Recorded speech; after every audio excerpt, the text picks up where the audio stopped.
Time to wrap it up this November the 2nd, 2015, the start of a new trading month. The market's been straight up all day long. On the last update, it said we should get to 93.50. If we got through that, we should get up to the 97, 98 area, and here we are. And this is unanswered buying right here. This is just there just is low liquidity. You've got to pay up to cover your shorts, and that's where we find ourselves. So this morning, thought the market would have trouble in the 80 to 85 area, and it certainly did slow the market's rally, but it didn't stop it. And you can see just right here that we did get some sideways movement in this area, but not enough to break the market. So V bottom, buy, retest failure. No trade here. No trade on that buy. No trade on that buy. No trade on that buy, but a trade on this buy. That buy, that buy. That one would have led to a loser. No trade here, but a trade on that buy and that buy. So this, if you move your stop to break even on the third bar, that was a scratch. We took a V top, 1, 2, 3. It was in our sell zone. We had a chance to pull it off. 9 bars later, the market just explodes up on short covering, and you can see that spike right here. The 50 lot trader never went to the short side of the market. Traded it straight up. So the economic news this morning showed the ISM manufacturing index was at 50.1. I wonder where that 0.1 came from. And that's a weak economy. The Fed can't raise interest rates. May have to do more QE, buy stocks, and that's what drives the markets these days. Okay, looking at our F1 screen, higher lows, higher highs. Market's moving up. We talked about this 97 area right here, that long bar. We made it. This market says higher prices. The other number that we'd identified was right here, this 93.50. If we got through that, should make it up to this low volume number 97.50, and we have. So using this long-term distribution on the right side of the screen, it's your roadmap. You know where the market's going before the fact. You just don't know how long it's going to take to get there. So we have a very, very strong market. Stops above 2100 are within reach. So sell failure to take out 98 to 2100. If we get through 2100, then it's 2114, 2120, then 2137 is the way it'll shake out. Second sell will be 4 to 6. On the buy side, got 95. I think we'll probably come back. We got this high volume number at 93.50, so we'll make 94.90 buy 1 for Globex, and then we're going to make 85.87 for buy 2. Got some news tomorrow. Gallup U.S.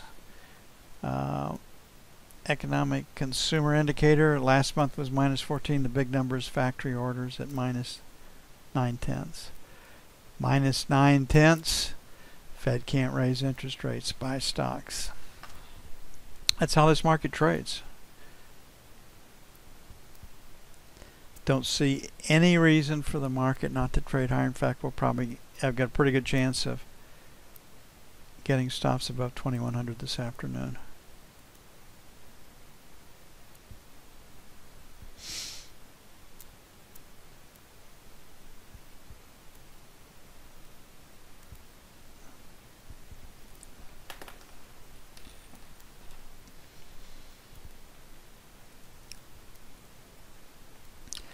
If you're a technical trader, this is pretty easy going for you. If you rely on the fundamentals, it's very, very uncomfortable trading. And you just have to just keep everything in its proper place. Because we're traders, we don't have to position for the next 1 to 3 or 4 months. If everything points up, buy it. If everything points down, sell it. Okay. Okay, we have a lower high and a lower low. This market is poised to head lower. This morning, weakness in the treasuries was attributed to strength in the E-mini this afternoon. E-mini's making new highs, and we've just barely made new lows late in the session. So lower high, lower low. The F1 screen on the note favors a retest of support and or lower tomorrow.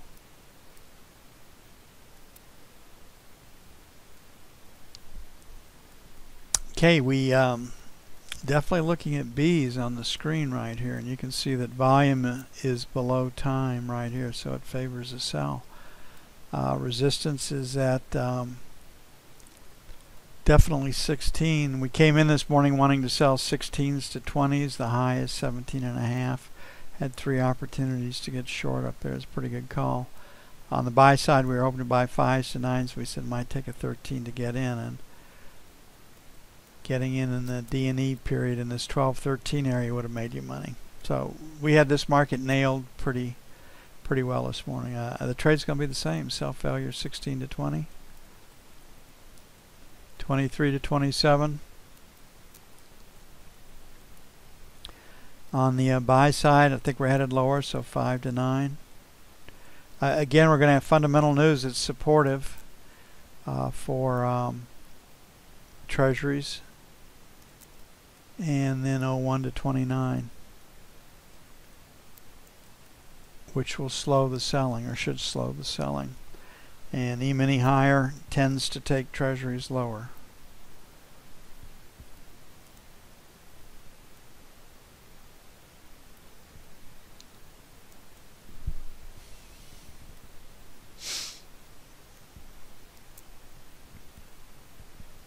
Gold is pointed lower. And if you're looking for fundamental reason, deflation. The selling started in Asia. Got a lower high and a lower low on our F1 screen that says find a place to sell it. To retest the lows. Definitely dealing with B's right here. This market is pointed lower. So selling the 35, 37, sell 1. 40, 42, sell 2. On the buy side, 29 to 31, buy 1. 25 to 27, buy 2.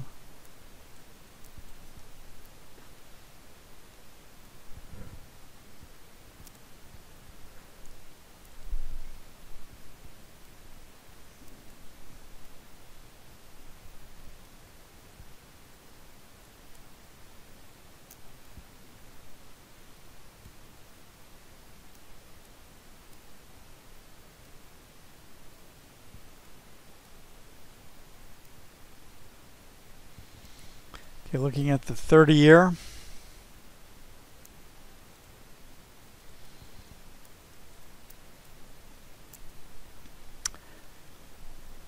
Definitely have volume in the bottom part of the distribution, favors lower prices right through here.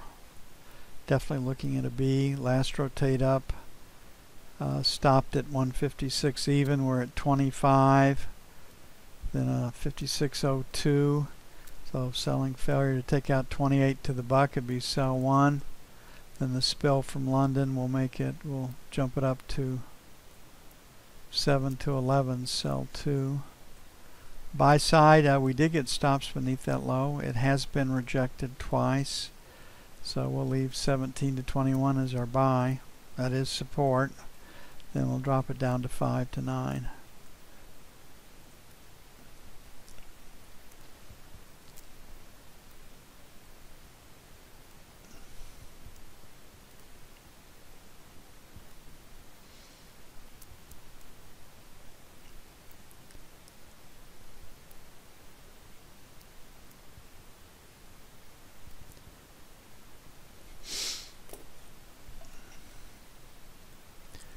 Boy, we do live in interesting times, don't we? I mean, it's just absolutely amazing to see all the changes, and it's accelerating.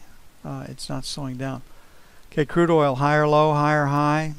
If we can't break support, we can get long. If we can't take out resistance, we can go up. This screen tells us do not be afraid to buy into weakness. Now, looking at the F2 screen, we could clearly have a B. So when we have market that's pointed higher on F1 and lower on F2, that tends to yield a trading range. So we'll play for a trading range in crude. And we'd like to sell 46.50, 46.75. Then stops above 47, 47, 47 and a quarter. On the buy side, think we can go a little bit lower, so we'll do 50 to 75, buy one, that's where support is. Then 45 plus or minus. It's a round number that should at least bounce the market.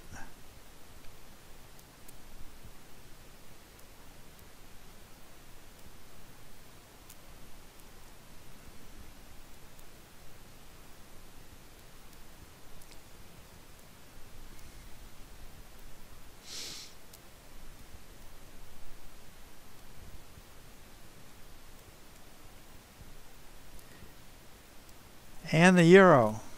The yuan was raised last night by China, I think 0.54, 0.58, and the euro traded up a little bit off that too. And when China devalues their currency, the euro tends to rally. Can't guarantee that, so we got an inside day that says trading range. And it will react to tomorrow's factory orders.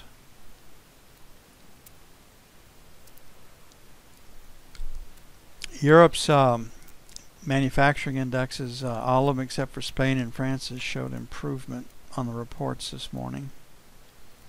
So that will be taken as a Europe's economy. If the factory orders numbers come in as forecast, minus 0.9%, that should take the euro a little bit higher on a news spike. Okay, we had a 50 to 60 sell this morning. We've come lower. We're at 15. We're going to leave our buy at 110 even. Then at 975. On the sell side, we'll make it 40 to 50. We'll come in a little bit.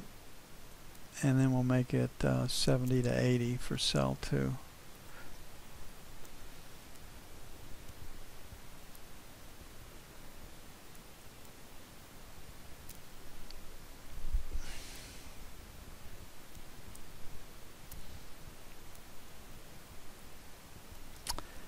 That's it for how about November the 2nd, 2015. I will see you all bright and early in the morning. You all have a great evening. As soon as I get everything kind of lined up here, if you got any questions, put them in the room. I'll try to get them answered, okay?